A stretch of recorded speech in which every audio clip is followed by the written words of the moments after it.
I welcome our wonderful campus rabbi, Rabbi Zach Zisman, to make a formal introduction to our guests. Sure, thank you so much. You can stand, you could do whatever you would like. I want to first say thank Rhonda and the library for the hospitality and hosting this. I'm so excited that this is the first time back. That's very exciting. So I want to thank you for being here. And I think that's Rabbi, correct me if I'm wrong, deserves a Shechianu blessing, I think, perhaps. For doing this. Well, and also for being the first time back. Yeah. Yes, but it may not turn out so well. We'll see. All right. So if you, I think if you know the words, please join along. Baruch atah Adonai Eloheinu melech haolam, asher kiyanu v'kiyamanu v'higyanu b'zman hazeh. We are so grateful that we have the opportunity to not only come together, not only learn, not only read a fabulous book and get a lot of wisdom, but do it together in person, which is something we haven't been done in a while. And we say amen. Amen. So many of you know me. I'm Zach Zeisman. I'm the campus rabbi. I am the director of our Jewish Student Life, our Hallel program. I've been on the campus now about 6 years. Oh my gosh, it's been that long? It's been 6 years. Wow. I was ordained in 2016 from Hebrew Union College from Los Angeles campus and started in June of 2016. Now, long story short, the main reason why I'm here is because of the gentleman to my right, my good friend, my rabbi, my teacher, who brought me over to LMU, a place that I never imagined that I would be at. I never imagined my congregation would be at the Jesuit University, which I maybe will talk a little bit about today. So while I've been here for 6 years, Arthur has been here longer, and I wanted to use the opportunity to celebrate him. Jewish life at LMU has been internally connected. So 40 years is a very Jewish number, but 40 plus years. In fact, as long as LMU's been around, we've had Jewish life at our campus, and I'm looking for ways to highlight that Jewish life. We have a very thriving Hillel, Jewish students, and some wonderful faculty. So that's how sort of this came about, and I could do a more formal introductory for you, but I'm just going to welcome my friend, my teacher, my Rabbi Arthur Gross Schaefer. So I'm going to ask the rabbi some questions and get us started, but if you have any questions, feel free to raise your hand and we'd love to chat with you. And can everybody hear okay? Or we're good? Those in the back row, you can hear okay? Cool, okay. If not, just raise your hand. The one in the back row, okay. Okay, so my first question is, why a book? And why a mystery? And were you inspired by the Rabbi's Small Mysteries of Harry Kellerman that I was raised with? So, this was not my first book. However, my third book is now at the publishers, which is called the Rabbi Wore Collar, about Catholicism. And it deals with a hypothetical university in LA. I won't mention its name. And a provost. So anyways, the first one I want to talk, it's called Rabbi Wore Moccasins. These books are like 80% accurate about just things I really did. And the Rabbi Wore Moccasins, it was about a murder with a Native American group, which I was defending legally. And that murder was a real murder. And I was really asked by the defense team to help defend the Native American elder who committed or allegedly committed the murder. The only evidence against him was he confessed, it was his gun, his fingerprints, and his wife in the car that he shot 6 times. Oh my God. And can you tell people that you are also an attorney? Oh, I'm also a lawyer. Well, you know that from the book. I'm also an attorney. Yes, but just I'm also a CPA too, by the way. Yeah. So. That's all? Yeah, that's what I said. Thanks a lot. Perfect. So what happened was, I got a call from the public defender defending this elder. And he said, the elder would like you to be part of his defense team. And I said, what is your defense theory? He goes, what defense theory? All the evidence is against him. There's nothing to defend. And I happen to think of a possible defense theory. The problem was, I do a lot of work in the area of rabbi sexual misconduct, where I work with the victims, not with the perpetrators. And for me to get somebody off, it would be intellectually interesting to get somebody off all the evidence against him, but is that who I want it to be? So I said no. But the public defender said, I felt that you had a defense theory. And I said, maybe. Will you share it with me? And I said, no. And I was troubled with that decision. I felt it was right, but I wanted to think it through. So my first murder mystery was actually about my thinking it through. I did change the murder, what happened a little bit in the book, but everything else was pretty accurate. And I enjoyed that process so much that then this one came out. Now it takes me like 5 years to find time to write with everything else I'm doing. But it was such a joy because it made me go back to experiences I had actually forgotten. So in this book, I would say, oh, I remember that. Oh, I remember that. And so it was exciting for me to do that. And same thing with my third one. But I also got from the first one, a lot of people liked it because the murder brought them into the book. But in doing the book, they learned about the Native American tradition and Judaism in a respectful way. Where at some points the elder was furious at the rabbi was furious at the elder, because they really didn't hear each other's stories. So in this book, the change was, I wanted to deal with evangelical Christianity because I did not understand it, and it bothered me tremendously. And so that's why I went to a campus up in Santa Barbara, a real campus called Westmont College. In the book, it's what? St. Luke's. No, that's the city. Oh. New World. Yeah, the New Israel, right. And I interviewed a lot of the students there. And so when I have students responding, these are their actual responses in the book. So I really got them as accurately as I could. So it was very real. And it helped me understand a little more about the evangelical Christianity. But as you also notice in the book, the issue of how do you honor the founder in many ways, theologically, spiritually, of the Protestant movement, who wrote some very vicious anti-Semitic things that are still with us today, and how that's dealt with or not dealt with. So for me, doing the book brought all those things together. And the idea is I want to teach, like I do with a lot of other things, about how you need to listen and learn from other people and hear their stories, and not just make judgments. So you've all been to the Peace Garden here on campus? No. Who has been to the Peace Garden here on campus? Okay. All of you need to visit that Peace Garden.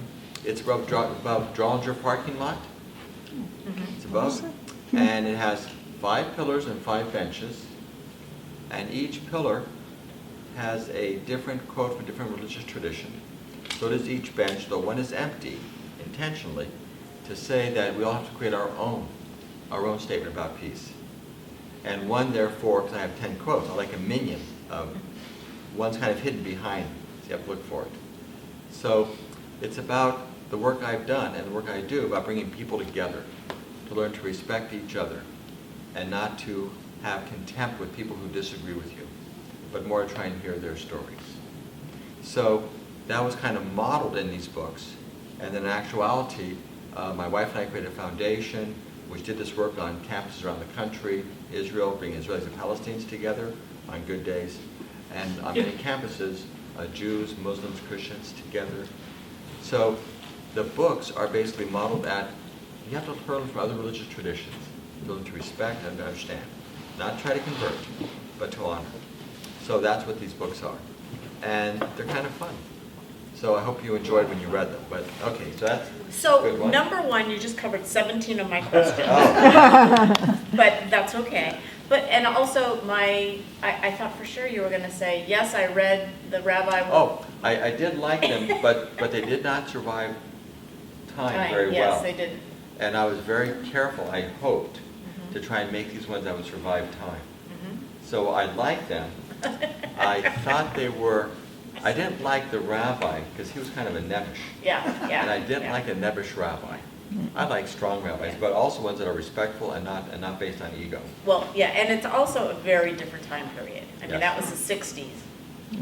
That was when I grew up, so. Mhm. Okay, so, cross out that one, cross out. So this book is part religious tutorial, in a sense, part travelogue. Right. And Rabbi Daniels in the book is wary of his first trip to Germany. He's Yes. not really sure about it, whether he wants to go, if it will be safe, etc. I'm assuming you have been to Germany many times before? No. No, okay. So, you know, we have a study abroad programs here at Loyola. Mhm. So I did twice, where I was the rabbi in Bonn, Germany, and I really was called the chief rabbi, because there was nobody else. Anyway, and so that building does exist exactly as it's described. The Institute. And the second floor is really as weird. Oh, wow. And when I was there alone, all those feelings of fear and everything else and noises, I didn't have to make those up. It was scary to go back to that building. Wow. And there were times when I pushed the button and the light went off and I wasn't sure where the next light was. So all those things they have to make up. Those were very real and they were fearful because I really was told I had to wear, my wife bought me this fedora over my yarmulke, as I'm doing now. And it was very real. And there really was issues of anti-Semitism and so forth still present. So all those things are very real. Obviously, I made the rabbi sound more intelligent, but everything else is pretty accurate. I think that is pretty accurate too. So after each adventure in the book, when the students go to a different city, you include a letter to your congregants back in the Santa Barbara area, and I was wondering why you chose that literary device. Because I did that. Wow, Those are almost- it's like you're like a journalist. Those are almost all real. And I figured that they would be a good way to not have to put too much detail in the chapter, and you have to get to read that. And so it kind of reinforces that. But that's what I did. My congregation loved it. And they really, and some were very upset I was going to Germany, as in the book. How dare you? I did drive a BMW. I really had that person yell at me. And, my car really was destroyed earlier, the Honda. And my wife really said, you have to have a safe car. And so all those things were very real. Again, they were changed. But for me, it was interesting about the people's responses, and both the anger and the interest. In my congregation when I went there many years ago, we had many Holocaust survivors. And I never had that experience, how to work with Holocaust survivors. A lot of them wanted to be cremated. You know that's not the norm in the Jewish tradition. Yeah. And I didn't understand that for a long time, except that they weren't sure why they survived. They had what's called survivor's guilt. Guilt. And therefore they wanted to, in a sense, go the same way as their ancestors did. It took me a while to understand that. And by the way, why that was very interesting, it taught me something. And when I was the rabbi there, we had a big fire, huge fire, one of our big fires in Santa Barbara that took out 400 homes. Virtually my entire board lost their homes in that area. And so the synagogue, we were spared, either because we had a big parking lot or God. You have your pick. But so was the Greek Orthodox Church spared, as was the evangelical church next to us. Interesting. One might say, but whatever way you want to go. But we became a relief center, and I started because I lose my lawyer's training, and we brought in different people to help with people who lost their homes, how to best work with insurance companies and so forth. But I also created another group called the Burnt Arounds, those whose homes survived. Because when fires going 60 miles an hour, it can skip homes. And everyone saw, oh, they must feel so good that they were okay. And I said, I think they feel guilty. And we actually created a whole group based on those who had survivor's guilt, because I had the experience with Holocaust survivors. So it had that type of impact for me. So that just at least sort of Interesting. gives you a sense. Yeah. So, can you talk, so you mentioned a little bit about your next book, but I would like to go to hear a little bit more about it, given that, can you tell us a little more, the plot? Okay, let me do it this way. Okay. So again, it's 80% accurate. In 1985, a few years ago, I've been here 44 years, by the way. And by the way, I was the founding rabbi. We created the Jewish, so for 20 years I was the rabbi too. And then finally we got a really good rabbi. But in 1985, there was the Contras and the Sandinistas war. Remember that? In Nicaragua. Who was president? Ronald Reagan. Reagan, correct. Carter was president initially when the revolution happened. Somoza was the dictator. Sandinistas were the rebels. Yeah. Sandinistas win, and Carter says, let's try to negotiate with them. Reagan comes in and says, no, they're communists. We have to destroy them. He creates the Contras. Now again, I'm giving you very simplistic, just to remind you of that time. And Reagan's staff had reached out to different groups to try and get their support for his Contra policy. So for the Catholics, he would say, there is the Catholic tradition and this new terrible tradition called liberation theology.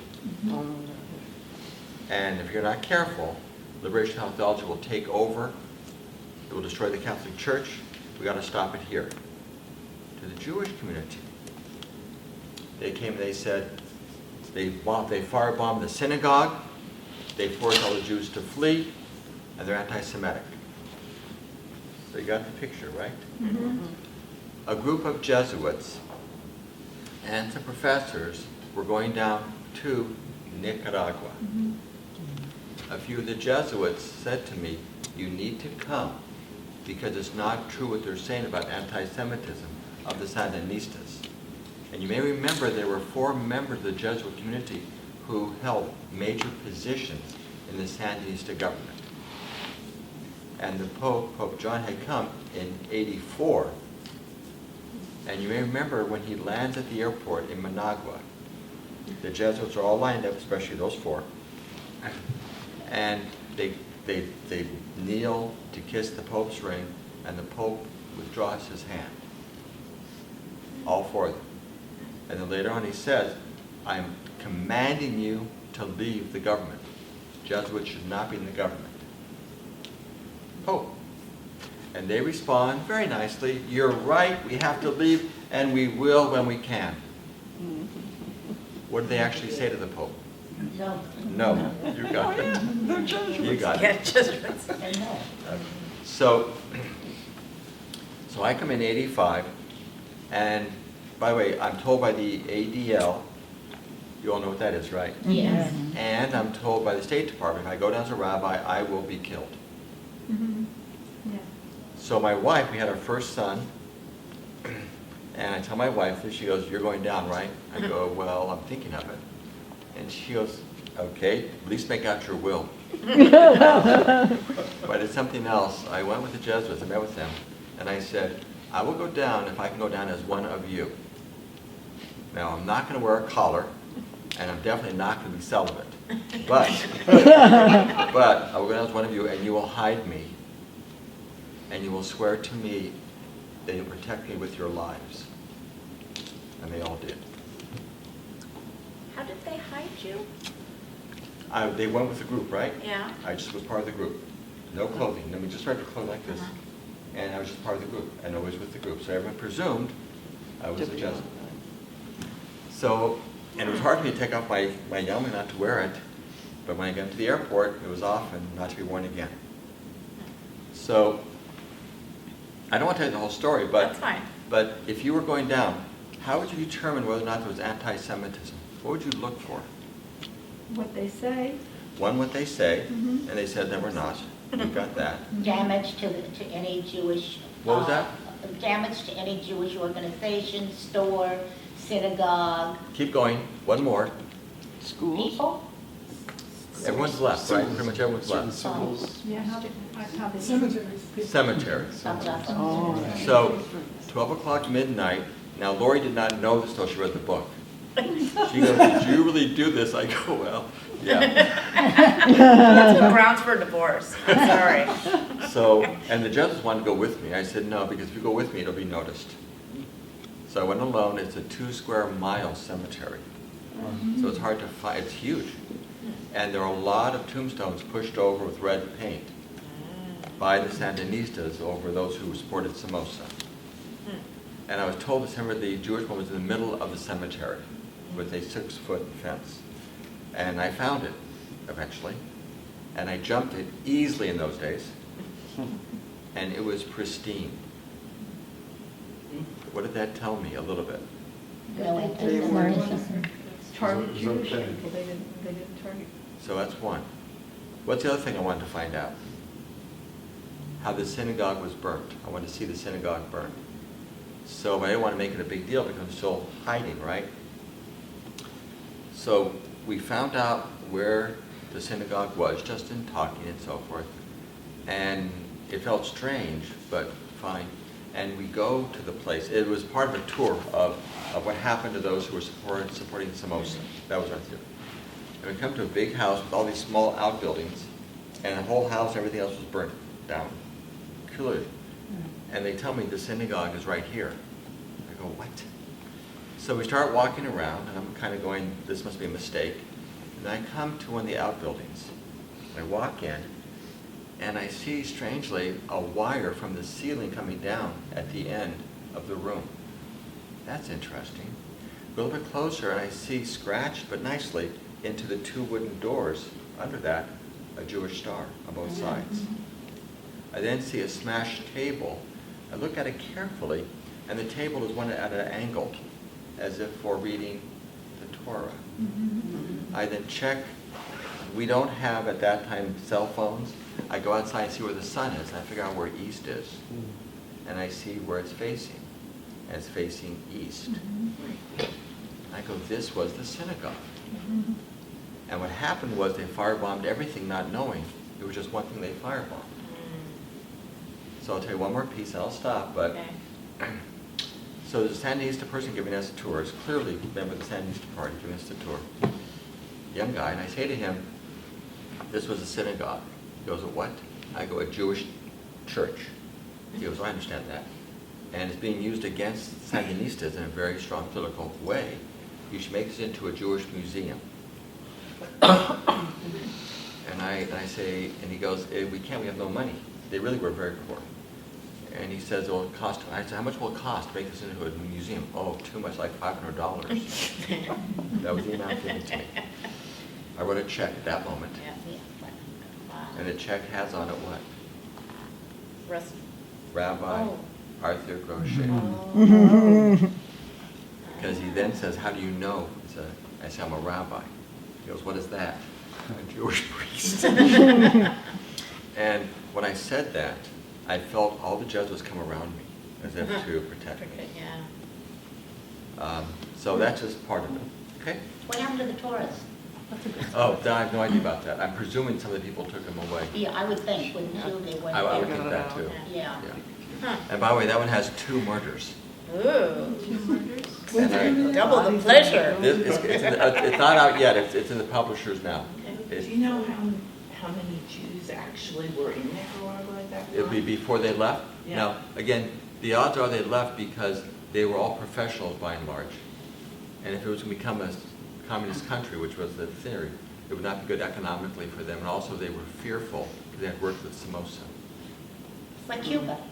Like Cuba. That I do know. I was just curious, do you know how large that congregation was? in Oh, it could Nicaragua? have been, the room was smaller than this room.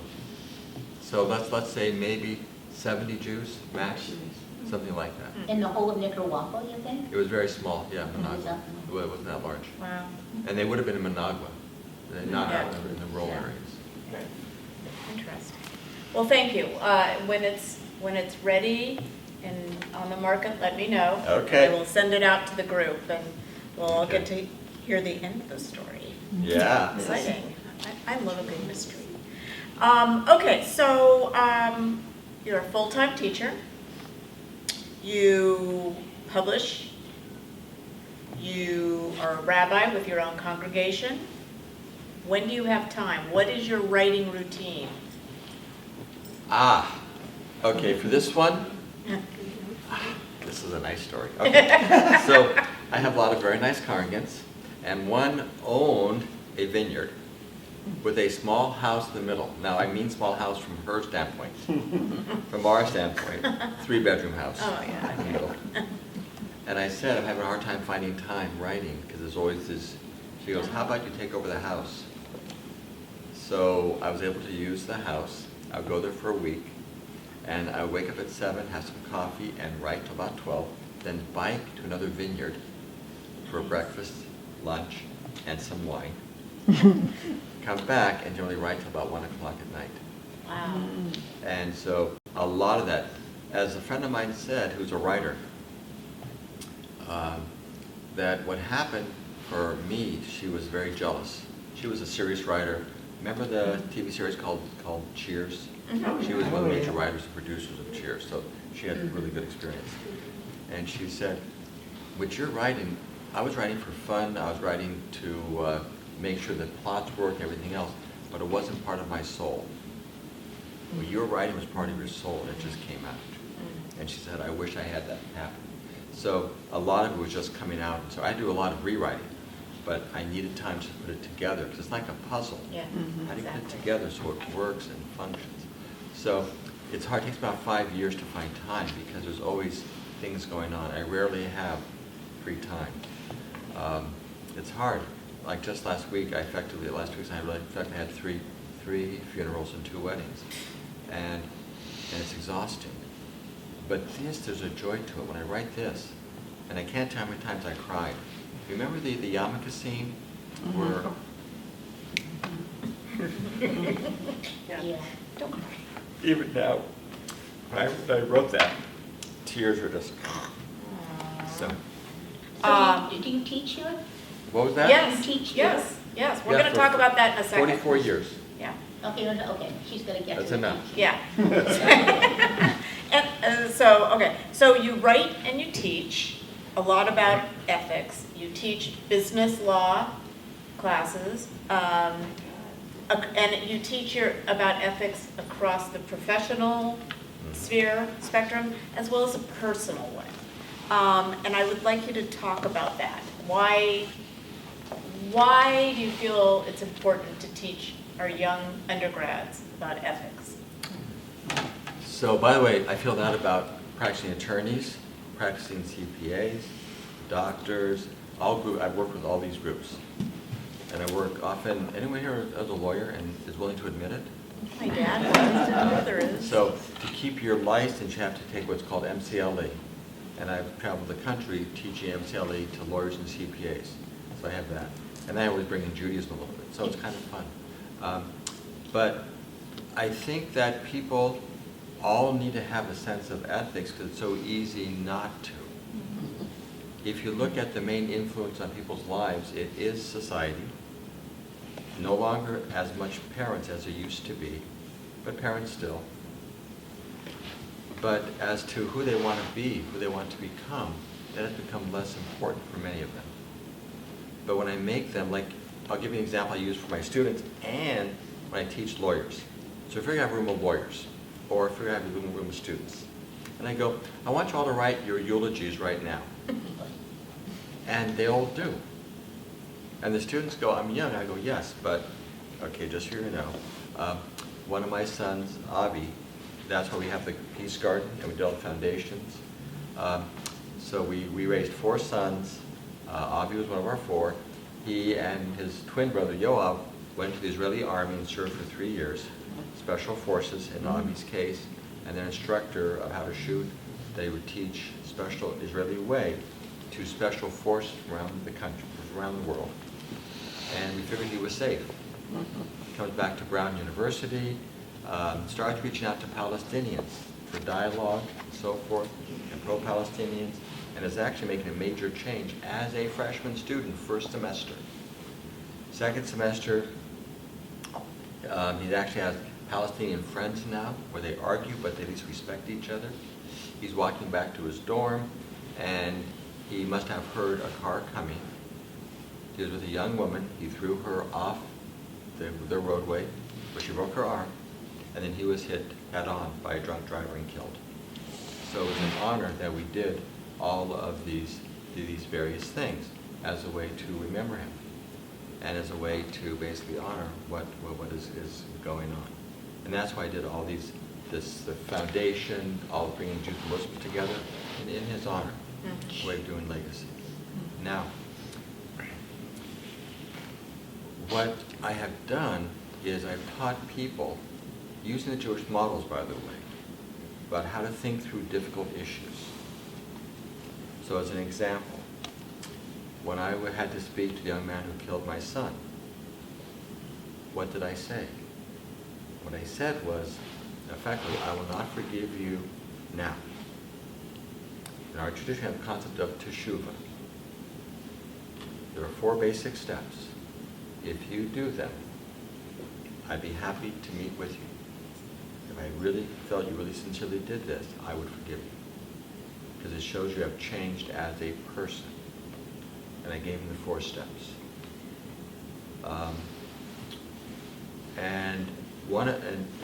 I presume you know all the steps of teshuvah, repentance? Not everybody here is Jewish. Even better then. Okay, 4 steps. The first one is to say you're sorry without condition. In other words, take full responsibility of what you did. Because he would say, what? I was drunk. But he chose to get drunk at 5 bars, as an example. So first thing is you have to say you're sorry unconditionally. The second one is to understand what you did.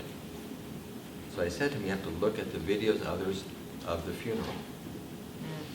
Because there was thousands here and thousands in Israel who were there for the funeral, to understand what you took away. 3, you have to ask us what we need from you. Restitution. And I said, don't worry about money, because we have insurance and so forth. But what's important for me is that you take part of your life. And I want you to have a good life. I want you to have joy, get married, have children. But you silenced my son's voice. Now we have a foundation, we're doing things as a way to give voice. You get to find your own path of how you want to give voice to what you took away as part of who you are and your journey. That's what I want. And then the 4th step is after you've done all this, you will now have changed. You will never drink again. Maybe a little bit, but never driving. You'll be very careful how you walk in the world. You'll have changed. If you've done those, then we will meet. And that comes from the Jewish tradition, our tradition of teshuvah. And I teach that to lawyers and others. And then in terms of ethics in general, I find that people often, if you look at any issue, you can find ethical issues this way, ethical views this way, and you go nowhere. So I like applied ethics. I developed a model that I use when I teach lawyers and others. It's basically a 3-step model, which is, what are the stakeholders? List all the stakeholders. And then pick the most important one from your point of view. List all the core values. Yeah, can you speak up, Could you please? say that? All right, Yeah, now it what? is. You wanna- I'm sorry, is this better at all? I'm not sure. Yeah. It's not on. Oh, turn it I'll on. just stand there. But it's just me. That's why I moved up. Testing, is this better now? Yeah. Should I go back to the beginning? Okay, so the ethics model is a very simple one. It has 3 steps because there are a lot of really long models that are perfect, but by the time you finish them, the issue's gone. So I try and do things that people can really use. So the first step is list all the stakeholders and then pick the most important stakeholder. And for the academics here, it's called stakeholder analysis. The next one is you pick all the values involved, and you pick the most important value towards your stakeholder. Okay, that's called the ontological content concept. And the third one is you list all the options possible and pick the option that will cause the greatest good or least harm and support your highest value towards your highest stakeholder. That's called basically utilitarian theory, the three basic theories of ethics. So I want people to have a real tool. And so when they do their eulogy right at the beginning of class or when I teach lawyers, CPAs, they take it very seriously. And they kind of say, who are you? Look at your eulogy. Then I teach them how to do a mission statement, look at the core values, and then how to use a decision model. So I do this always with my law students. I do it when I teach lawyers, CPAs, because I want people to know that that complex ethics are complex. And not everyone will agree. If you take time to think it through, you will generally come up with a more ethical answer if you just do a knee-jerk reaction. So that's why I love teaching ethics. And the reason I do that, let me go back for 1 second. So I was a lawyer. I was a CPA. My father was so proud of me. I made it in the real world. But I wasn't happy. When I was doing estate plans as a CPA, let's say a bank with all their executives, I really didn't care. I mean, it was nice intellectually, but it wasn't touching my heart. When I practiced law and I won, I didn't feel I should have won. I wasn't excited that I had won. I just didn't think it was fair. And then when I was in law school, I remembered a night, when I was in law school, a judge came and said, I have a case, I can't tell what the case is. I need a volunteer who knows statistics, i.e. numbers, and will be willing to be my clerk on this case. So I was only CPA. I said, sure, I can help. What's the case? And it was a Charles Manson case. Oh my God. And I got to see what people could do to each other, like in the Holocaust. And I figured if I did this, I would change as a person. That's why I went to rabbinic school. To remind me who I wanted to be, and ethics became my love. That's why I always bring in ethics, I teach ethics, and I try and actually live ethically. Most times. Because none of us are perfect, at least I'm not perfect. But that's what I try and do. Yeah, that's great. Okay, so you're wrapping up 44 years at LMU. You're retiring in May, is what I hear? Well, what I'm going to do is I have to have knee surgery. You'll see me if I can right now. And so I had to defer it until after high holidays, as you can understand, after I finish teaching this semester. And so it's going to be into December, and there's 3 months of basically rehab. And then, so I take the semester off, and I didn't want to leave that way. So it'll be 1 more year. Oh, And okay. then I'll leave. Oh, okay, well, that's great news. That's great. I just want all of you to know also that I've been here 36 years. Wow. Wow. Okay. Hold I've on, known hold you a on. long Do all time. of you know what 36 means? Yeah. Congratulations. Double high. Double high. No! Okay, it is double what? Yes. Double high, Right. but also something else.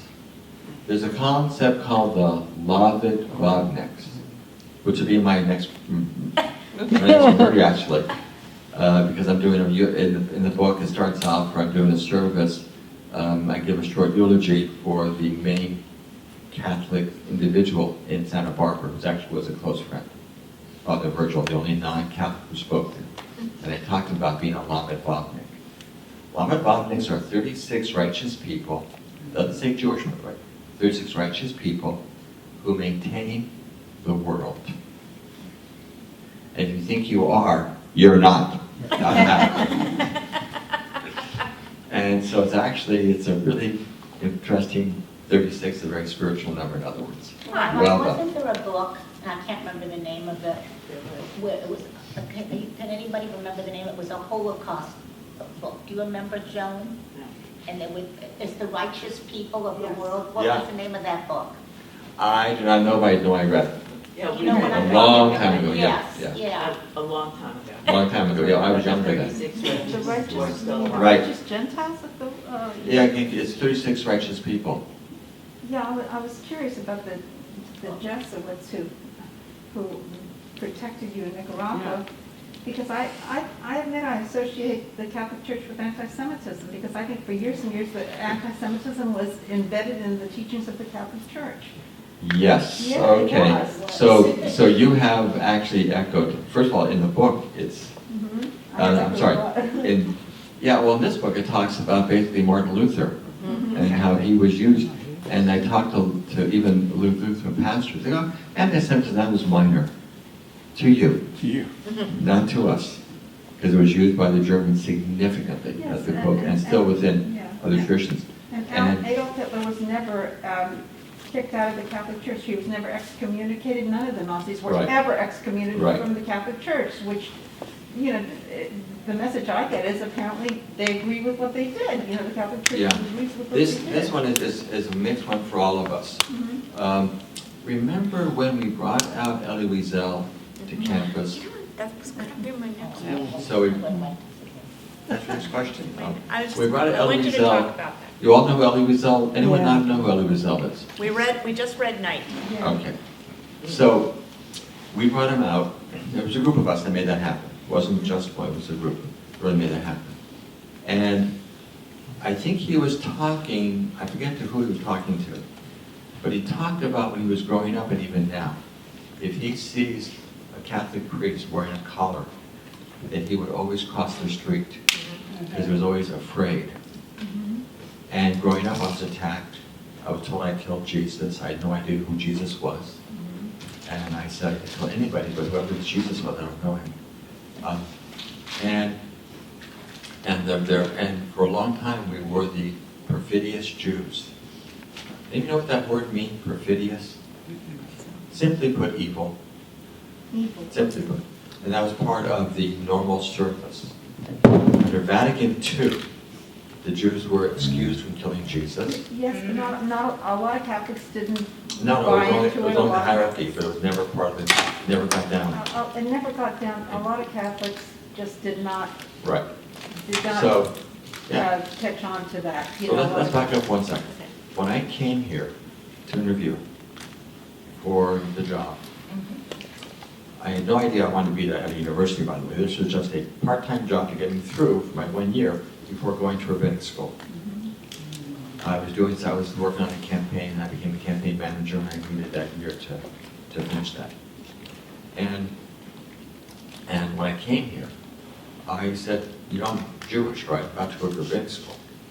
And the interviewer said, yeah, so do they allow Jews to be here? He goes, well, I'm a Mormon. So if they allow me, they're going to allow you. But it always kind of concerned me. And within history, when you look at history, and I kind of talk about that a little bit here, but when we think of the Middle Ages and the Jews who were murdered, when you think about how the Catholic churches, many of them, made sure to have Jews live nearby, and made sure they lived in poverty, intentionally. So that when people come to church, they would see the poor, evil Jews and say how terrible they were. It was not easy. When you think of the term ghetto, you think of certain places, Prague as an example. And when I talked about Prague in the book, do you remember about the cemetery? Yes. 12 people buried on top of each other, so not a lot of room. All the attacks and so forth, the idea of a golem. Remember what a golem is? Yep. In the book? So Europe, Middle Ages, and the Catholic Church were terrible. So the question I had, in my view, as a spiritual guy, why was the opening I was drawn to at Loyola Marymount? And part of it was, I thought my presence here would make a difference, simply put. And I have found that. I have felt that. I never have felt problems. I know some other professors have, I know that. But I've not really felt that. I've sometimes, maybe, But the overall response is one of curiosity and respect. And I make sure I wear a kippah all the time, except when I teach. I don't wear a kippah when I teach. I don't want that to become an issue. But the students see me around campus. So I want to make a statement. I'm a proud Jew here on this Catholic campus. And I support things of dialogue, and I've done that. So I am very well aware, and that sometimes it is hard. And as I reread the book, which I wanted to do to make sure I was current, because any of your questions would embarrass me. But anti-Semitism is a huge problem. And a lot of it does come from different people. Martin Luther, as an example, but also others. In the Quran, there are issues. So we know it is present. But I find my best way to respond to it, and I do want people to do it, especially on campuses right now, is I want people to wear Stars of David. I want them to wear a chams. I want them to wear a kippah if they feel comfortable. Because I think the worst thing we can do is hide who we are. We need to be proud and strong, not obnoxious. But we have to say we are here and we're proud of who we are. And things are a little bit harder than normal right now. And so that makes me more inclined to wear the yarmulke and not wear a fedora on top of my hat. But when I was in Germany, I became very good friends with the chief of police of Bonn. And he said to me, when you're in a restaurant, when you're inside, no problems. The fear I have for you is that you'll be walking along somewhere. You don't know who's going to be there, and it could be very bad for you. So he said, do me a favor. When you're outside, please wear a hat. Inside, take it off. Let everyone know you're Jewish. And that's what I did when I was teaching in Bonn, as the chief rabbi of Bonn. As you put it. Yeah, well, there's a book called The Catholic Church and the Nazis, and a pretty There's thick a- book. Oh, I know. Yeah, that's Yeah. a lot. Okay, let's keep it. So I wondered if you wanted to talk about the founding of the Jewish Studies program, because you were one of the first founders of that. I remember I was on a committee there, with Holly and Elizabeth Drummond and a lot of places. And there was some anti-Semitism before that on campus, if I remember correctly. Do you want to talk about it? Have things changed? In terms of anti-Semitism, I think each person has their own perspective. Because I basically have been in place where there really is serious anti-Semitism. I'll explain the difference why I use the word serious. As a kid growing up, after World War II, my father was here, as many GIs stayed over. Hard to find housing, it was very tight because people wanted to stay in Southern California, especially they grew up in snow. And that was Buffalo, so give me no snow. And he found a place. Woman's lost her husband in the war, sold her home, and they told my mother to come out with my oldest brother at that time. And as they were traveling across country, it took a long time, the woman came back to my father and said, "Here is my husband. He actually was not killed. Is there any chance he was back our home?" Oh my gosh. And my father said immediately yes. Now he was looking for another place. And he went to a small town called Sierra Madre next to Pasadena. And the person there said, "Are you Jewish?" My father was a little bit taken aback but said yes. He said, "Great, I'm going to sell it to you." He said, "This is nice. Why?" "I hate my neighbors. This will bring down their prices." Oh my gosh. Doesn't that come up in the book? Yeah, it was in the book. Isn't that in the I book? guess I did. Yeah. Yes, I did. Yeah. Okay, you're gonna have to see that sometime. Good one. Yeah, so, and that was real. And then in school, I told you I was attacked by some kids from a Catholic school. And in my school, I was the only Jewish kid. So, and that, by the way, story I told you in the book, I hope, in third grade, the teacher told everyone that it's Christmas and Santa would come to them because they're all little boys, good boys and girls, and they're pointing to me, except for you. Trauma. So, and other places, I had really experiences. At USC, I had some experiences of that. Right, too. Coming here, I have not felt it to that extent. We've had some problems with a swastika here or there in a dorm. But I've never felt that type. Other faculty told me that they have. But it's not been part of my experience here. I was surprised and still never. And so, for instance, over the issue of abortion, as an example, the Catholic view is a particular view, right? The Jewish view is actually pretty much exactly opposite. I mean exactly opposite. Just very quickly, don't know the tradition. For the Catholics, when does life begin? Redemption. Right. Jewish tradition, when does life begin? At birth. When the head emerges from the womb, i.e. the first breath. And that's from both Exodus 22, verse 23, and that's plenty. There's a fight of two men who are stupid, of course. A woman maybe tries to stop the fight, who's pregnant, someone hits her in the stomach, she has a miscarriage.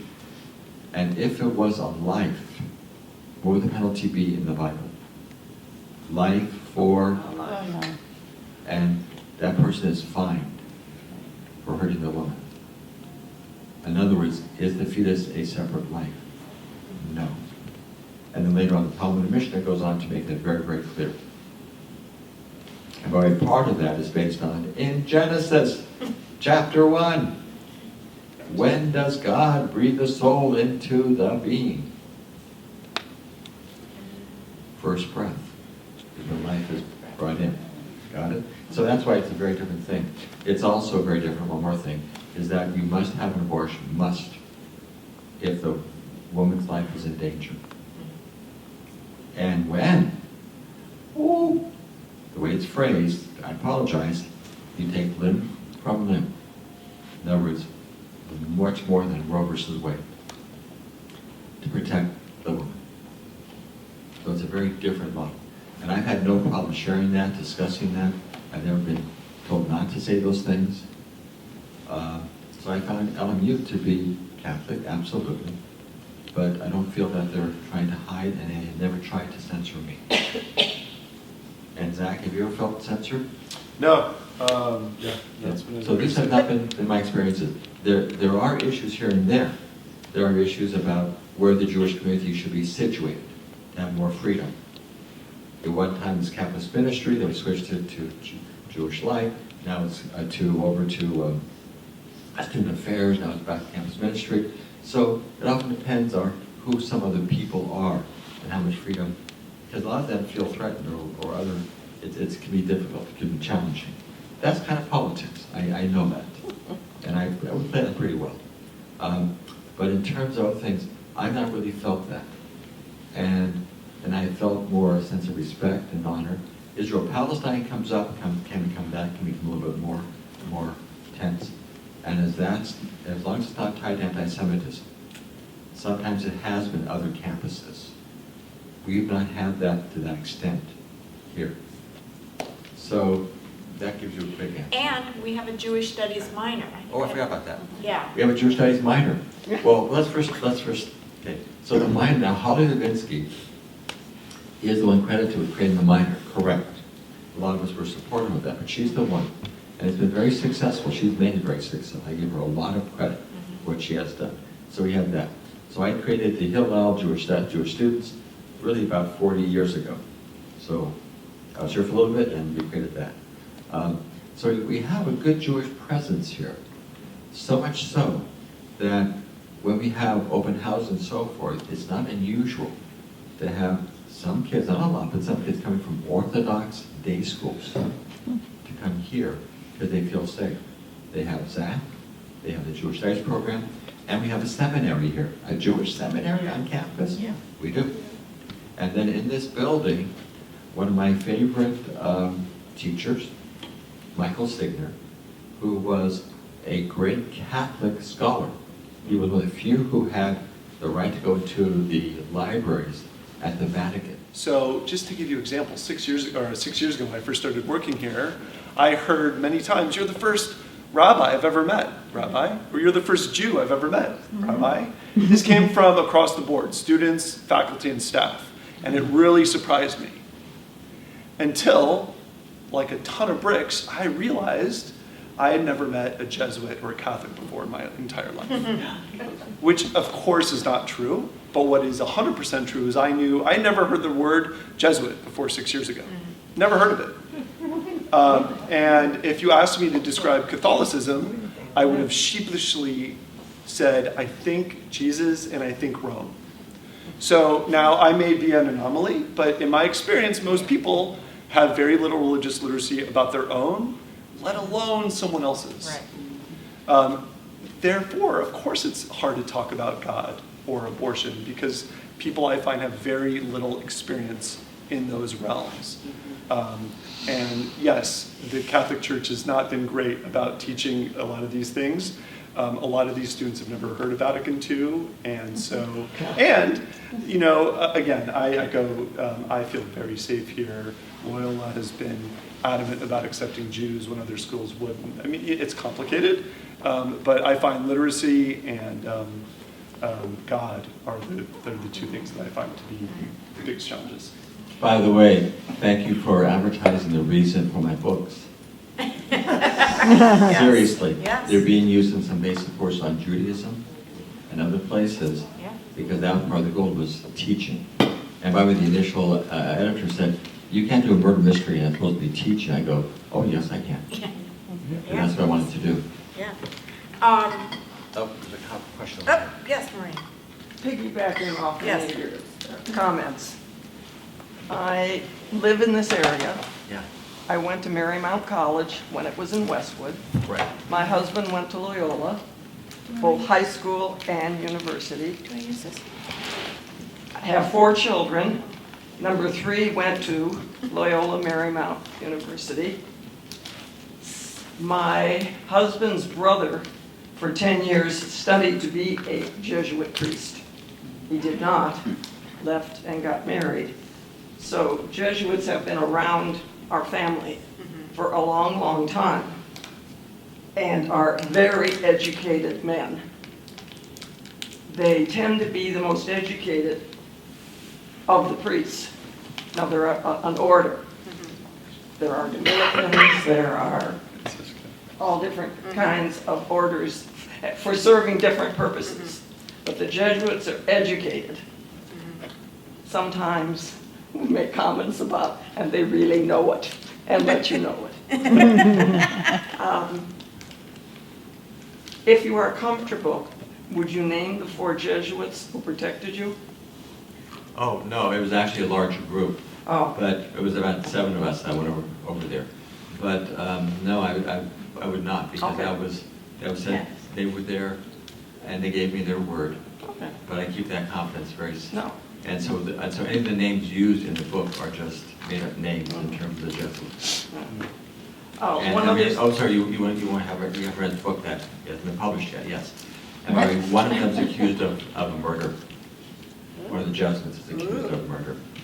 Twice, must I say, twice. Okay. Just you get to read the book. but yes, comes out. and I want to read the other ones. Yeah. Okay, so let's take some, are there other questions from the audience? I have plenty more questions, but I'd like to open it up to anybody else. Rabbi? Whoa, hold on. There's no way you don't have questions. Think of the book. Think of any place you want. What came up for you? What things you go, I wonder what that's about. Please. Curiosity. You use that word several times throughout the book. So one of my major teachings is imagine you're about to, okay, is there anyone in your life that you do not like? Just anyone? That nothing should happen to them, but you'd be happy if they were not in your world. No. Or anything else, my lawyers groups, they have no problems with everyone raising a hand. And when you have someone you don't like, or a situation that scares you, you become very defensive. And you go in there not really willing to listen to what they're saying, but to listen to what you're hearing and why they're bad. And you're looking for ways to undermine them, but you're also, before you're anxious. So, my first chair when I came here at Loyola, I did not like him, he did not like me. And anytime we had a meeting, you could feel the tension for both of us. And so then there's spiritual teaching that I came across, which is if you change from defensiveness to curiosity. Like, what is your name? Valerie. I'm sorry. Valerie. Valerie, I know for sure that if we had time to really get to talk to each other, I would learn something critical from my own journey. And if I see each person having a piece of that puzzle for me, even people I may not like or I may be in a difficult position with or arguing with, and I can turn it from defensiveness to curiosity, it changes how I feel. It changes how the whole dialogue will go or meeting will go. And just maybe, I have no control over that, will change that person. So that chair that I did not like, he did not like me. Once I went to a place of curiosity, it was not immediate, but it became a place where it then turned into respect. And when he left, he is the one who nominated and appointed me as chair to take over for him. So it's a way of viewing the world. So even to an extreme. And I'll be very honest with all of you. Obviously, losing a child is a body blow to one's body, but also one's soul and one's sense. There's an old joke that a rabbi goes to a king, and they're talking. The king says, "I want your best blessing," and the rabbi goes, "My best blessing?" He goes, "Yes. What's your best blessing?" And the rabbi says to the king, "May you die, may your son die, and may your grandson die, but in that order." Great one. That's a great Interesting. one. Right. Great. That is a great one. So how did my wife and I survive all this? And we're still hard. But part of it was, what do we learn from this? How do we feel with thousands of people coming to support us with our foundation, everything else? We saw that that was not the intent, and so it was a way for us to, in a sense, deal with it in a stronger, positive way. And so I'm working with people all the time. I go to the hospital, somebody has a heart attack. Not the first day I see them. That's not smart. But later on I go, what have you learned from this? How have you grown from this? And if I can approach the world in curiosity with people and others, it changes my perspective of the world and how I act in that way. Because I want to look for the miracles and not just look for how to be more angry. Thank you. Thank you. See, good question. Yeah, I'm looking for some more. Anybody Yeah. else? Oh, Yes. all the way in the back. Oh, Oh, okay. Oh, I'm- yes, and then you'll be done. Next, okay, yes. Am I with your name? My name is Grace. Grace, thank you. I love that. Thank you, Rabbi. Yes. So in the book, Rabbi Daniels has been a sensitive but also rational figure, because I remember when he was first accused by the cop put him on the premium suspects list, right? But to negotiate, he not only asked the cop to take him off the list, but also to share details of the investigation, which is pretty opposite, of that situation. So I figure he's very good at negotiating and talking, but at the same time, the Rabbi Daniels tears up very easily since the beginning. And since he's a rabbi, a professor, a lawyer, I would like to think that he, rations a lot. So, like, how does he still get so sensitive? Like, I'm not saying it's bad, but I'm just curious, like, for example, if he feels emotions, what's his first reactions? Would he try to talk himself out of it as well? What's the If first I'm hearing the question, I think the conflict between being a rabbi and being a lawyer, that's sort of what I'm hearing, and how you kind of bring those two together. No, I'm saying like a rabbi is very knowledgeable, and I believe he can Get out of anything? keep himself balanced in emotions, like Yeah. instead of tearing up very easily, like in the book. Oh, I'm still not sure. I want to make sure I get the question correct. You seem to have a sense of what the question is. I thought she was asking how, having a background of being a rabbi and being an Lawyer. attorney, and you got, in the book, Rabbi Daniels gets very emotional and upset at being accused and being a suspect. Well, yeah, but yeah. And so I think you were expressing that she would have thought that Oh, you're you more would have been more rational. balanced and Oh. rational. May we not become that rational. May we always have, because don't forget, he didn't want to be in Germany. It's really upsetting.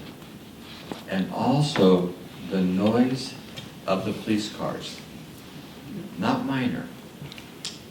All the Holocaust movies, and I've watched a lot of them, and I hear the noise of that siren in Germany, very different type of sound than ours. It produces fear immediately for me. And the idea of a German police officer, fear. So I had all those feelings, and they came out in the book. And I think it's important for people not to try and hide those. I think it's important for people to express those and for others to hold that space. I remember when the rabbi's talking to the students and he hears one who gets very emotional and he wants to go and hug her, but that would take away her agency and effect. He would start to control the situation. And that was hard for him to make that decision for him not to go and hug, because that would change things.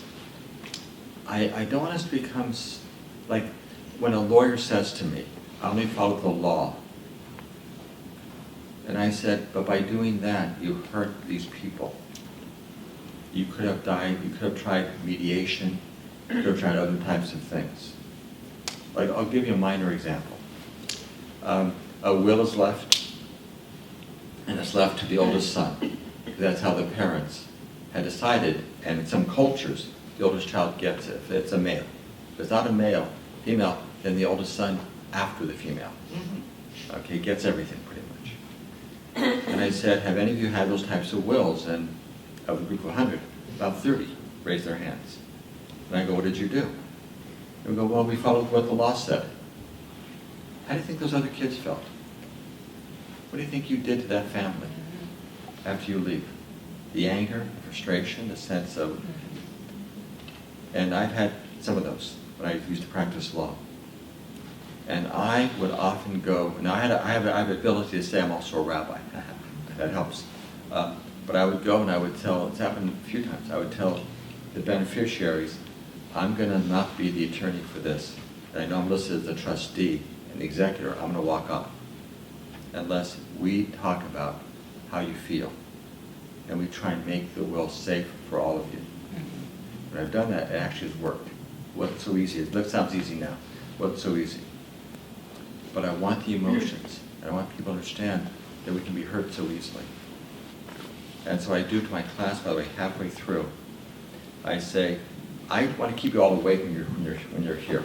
We're talking about law, employment law, and so forth. And I use the Socratic method. I ask questions and so forth. But I may be so quick and full of myself and so forth that I may have said something that hurt you, or felt you shamed, or felt that you were shamed. And that's not my intent. And I want you to tell me. In my 44 years, 2 have come to me and have said, yeah, you shamed me. And I thought the guy next to me was going to take me on a date because what you said didn't ask me out. I went, oh. And she told me what happened. I said, oh yeah, I'm really sorry. And then remember the third step was what? Restitution, right? So I said, what do you need from me? She goes, I want you to apologize to me in the classroom. A professor apologizing to a student? And I did that. She was right. I never knew if he asked her out, though. I don't know about that one. But it's about, I want to walk through the world in a sensitive way. It can be exhausting that way. But I want to know, I need to know that as a professor I can hurt students. As a rabbi I can hurt people. And I want to be very careful about that. Now sometimes, I still will say things that are difficult. And that's okay. I don't mind that. To shame somebody publicly, to hurt somebody, I don't want to do that. And I want to always be emotional. Okay, do we have any more questions? Oh, over here. Yes. Was the name of the book The Last of the Just? Oh, that's the name of the book. Thank you. I was going crazy. Good, thank you. That's the one Was it The about the Last of the Lamavati. Just? Got It's it. the whole, Yeah. If you haven't read that book, It's a good book. it's worth reading. Yeah. The Last of the Just. The Last of the Just. But only after you read the Rabbi Wore moccasin. Okay. That's the first one. Catherine's had her hand up. I just had a comment. It's not really a question, it's a comment. As I was reading the book, what struck me is that all the letters that were back to the congregation were in a different voice. And I wondered, how did you do that? Because it's just a different voice, and you changed in the letters each time. It's also in a different font. Yeah. No, Those besides that. those were pretty much the real letters I sent back to the congregation. Yeah. And I was not immersed, I was not engrossed in this emotional journey of putting the book together. The book was very personal. Those letters were not the same way. Very different. Yeah, Very different. much more relaxed. Yeah. You guys are good. Wait, I have a question. Given today's atmosphere, and we've seen the whole Kanye West, and blah, blah, blah, what do you think is more dangerous, ignorance or fear? Actually, I think both are. I think fear, though, makes you very defensive, and therefore allows you to say, I'm protecting myself or my family or my country, and therefore I can do X, Y, and Z. I can desecrate a synagogue. I can attack a husband, our Speaker of the House. I can do violence. I can go to polling places and intimidate people because I have a right to protect out of fear of the other. Mm-hmm. Ignorance, I think I have an easier time when I can give people other facts and so forth. My wife, who's amazing, she's an amazing artist, by the way, at many synagogues around the country. She does amazing work. But she's also part of a group called the, let me get it right, Shalom Sisterhood. Women who are Muslim, women who are Jewish. Men are not allowed, by the way. I call that sexist, but we'll ignore that for a second. And so she founded her chapter in Santa Barbara, chapter around the country. And this morning was one of their conferences. So I was listening because I'm always curious. And it was about a woman in charge of a Holocaust center, I forget where, but somewhere at the East Coast, who is a Muslim. So a Muslim woman's in charge of the Holocaust center. The Jewish community was furious for 5 years. She's been there now about 20 years. They saw her as a real ally. And what she talked about is the extent of ignorance between various groups and how that then fuels fear. So they're not exactly separate types of things, but ignorance and willing to accept maybe what their parents were taught or what they learned in very simplistic types of things. So for instance, in the Israel-Palestine issue, as an example, because I've done a lot of work in this area, it is not uncommon for people who are Palestinian to say, well, you just came here as part of the colonial experiment. So you're all colonialists. And when you say, Jews have been here, like, remember the Bible? And there's always been a presence of Jews here. Matter of fact, one could call them indigenous. They've never been, and she's what's speaking, by the way. And when I tell that to my people, they don't understand that. They don't believe that, because that's not what they have been told. And that then produces fear. So I think they go hand in hand. And that's why, for me, education is so critical. Because I want it to reduce fear. Right. But I am afraid when it goes to the area of fear. And that's why I write these books, to hope Right. that they will also teach. They taught me. Yeah. Taught me a lot. Okay, I think it's, oh, yes, one more question? Do you believe your book should be read in order? Okay, I've been thinking about that. Okay, repeat the question. Should the books be read in order? So my third book actually chronologically takes place first. Because I read them, I kind of put them together when it felt correct. So this one takes place when my wife in the book was still alive. Now, by the way, sometimes things are strange. You remember how my wife died in this book? Car accident. Car accident. Yep. Drunk driver, right? Oh, yeah. This was written before my son was killed. And what I said in that book to the young man, I actually had no memory of this, conscious memory, when I wrote down what I said to him in reality in the courtroom, but they mirrored each other. And I forgot about that. It was fascinating to me. But it told me that's part of who I am. Okay? And has this person changed? He hasn't called me. His parents did, by the way, immediately. And they said, no one has ever given my son a chance. And you did. But Yoav, his twin, was furious at me. How dare you not say he should go to hell? I go, first I don't believe in hell, unless you make it yourself. But seriously, it's not who I wanted to be. And then Yoav, a few years later, said, I'm glad you spoke and I did not. Yeah. So. Very cool. Okay, any last questions? We're going to wrap this up. Okay, well, thank you so much. Better late than never.